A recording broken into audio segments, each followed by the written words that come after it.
بسم اللہ الرحمن الرحیم۔ السلام علیکم ورحمۃ اللہ وبرکاتہ۔ کچھ میرے بھائی بہن ایسے ہیں جو بہت پریشان ہوں گے قرض کی وجہ سے۔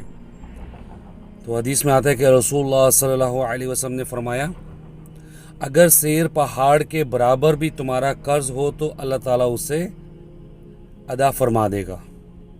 تم یہ کہو، اللہم اکفنی بحلالک عن حرامک وَأَغْنِنِي بِفَضْلِكَ عَمَّنْ سِوَاكَ۔ اے اللہ، تو مجھے اپنے حلال کے ساتھ اپنی حرام کردہ چیزوں سے کافی ہو جا، اور مجھے اپنے فضل سے اپنے ما سوا سے بے نیاز کر دے۔ جی ناظرین، رسول اللہ صلی اللہ علیہ وسلم فرمایا کہ سیر پہاڑ کے برابر بھی اگر تمہارا قرض ہوگا، یعنی کہ جتنا بھی آپ کا قرض ہے، تو انشاءاللہ اللہ تعالیٰ اسے اپنی طرف سے ادا فرما دے گا۔ تو آپ اس ذکر کو جب بھی ہو